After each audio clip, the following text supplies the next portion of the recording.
Assalamualaikum warahmatullahi wabarakatuh. Perkenalkan, nama saya Ros Mutaska Sopan dengan NIM 7211419106. Di sini kita akan membahas mengenai proyek 4 yaitu formulir survei web atau HTML siswa.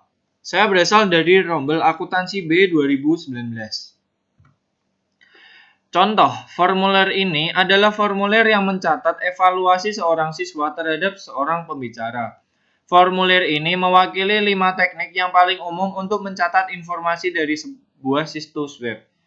Yang pertama, field text, di mana pengguna mengetikkan sebaris data. Tombol radio digunakan ketika jawaban-jawaban yang memungkinkan saling melengkapi. Kotak cek serupa dengan tombol radio, tetapi pengguna dapat memilih satu atau lebih pilihan. Menu drop-down mengkombinasikan jawaban yang akan ditanyakan dalam tempat yang kecil di halaman web, tetapi masih memungkinkan sejumlah pilihan yang saling melengkapi. Kotak teks yaitu untuk mengisi komentar. Formulir ini dimulai seperti pada proyek 3. Perbedaan yang signifikan adalah pada baris 6 dan 47 dari kode HTML yang menggunakan untuk membuat formulir tersebut.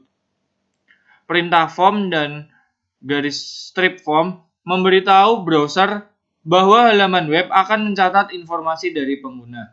Bagian pertama mengumpulkan informasi mengenai siswa yang mengevaluasi pembicara. Baris 14 dan 18 adalah perintah yang menangkap input untuk field name dan email. Tipe input di sini adalah teks yang memberitahu browser bahwa pengguna akan mengetikkan sebaris teks ke dalam field input. Baris selanjutnya menampilkan kotak cek untuk menangkap informasi di mana seseorang siswa tinggal dan apakah siswa tersebut memiliki mobil.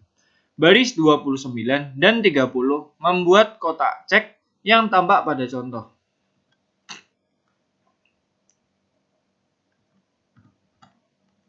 Bagian selanjutnya menggunakan menu drop-down untuk merekam rating yang diberikan pada pembicara. Field terakhir adalah meminta komentar tambahan dari siswa. Nama dari area teks ini ditentukan sebagai comments dan pengguna diberikan 5 baris berisikan masing-masing 45 karakter untuk membuat komentar.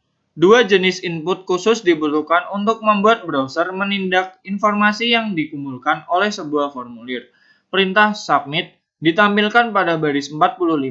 Nilai yang ditampilkan pada tombol yang dihasilkan oleh perintah ini adalah submit responses. Perintah reset pada baris 46 menampilkan frase reset from values to their default pada tombol. Selanjutnya yaitu menyimpan contoh. Anda harus menyimpan dokumen sebagai file HTML. Jenis setelan dokumen awal di Notepad adalah dokumen teks dan ekstensi file txt secara otomatis akan ditambahkan ke nama file jika file tersebut disimpan dalam bentuk teks. Browser web tidak dapat menerjemahkan jenis dokumen teks. Yang pertama, masukkan nama file seperti speaker.htm untuk proyek Anda, tetapi tanpa tanda kutip. Jenis file yang dipilih haruslah all files, dan pengkodean harus diset ke ANSI.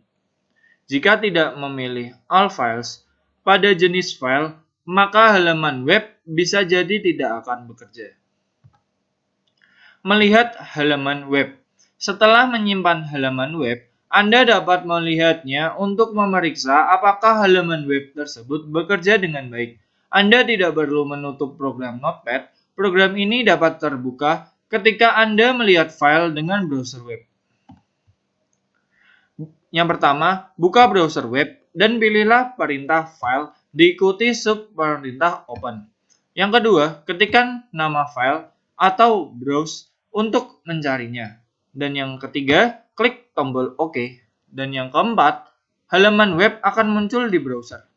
Jika perlu membuat beberapa koreksi, pilihlah editor Notepad lagi. Editlah kode HTML dan simpanlah dokumen tersebut. Sekian presentasi dari saya, kurang lebihnya mohon maaf. Wassalamualaikum warahmatullahi wabarakatuh. wabarakatuh.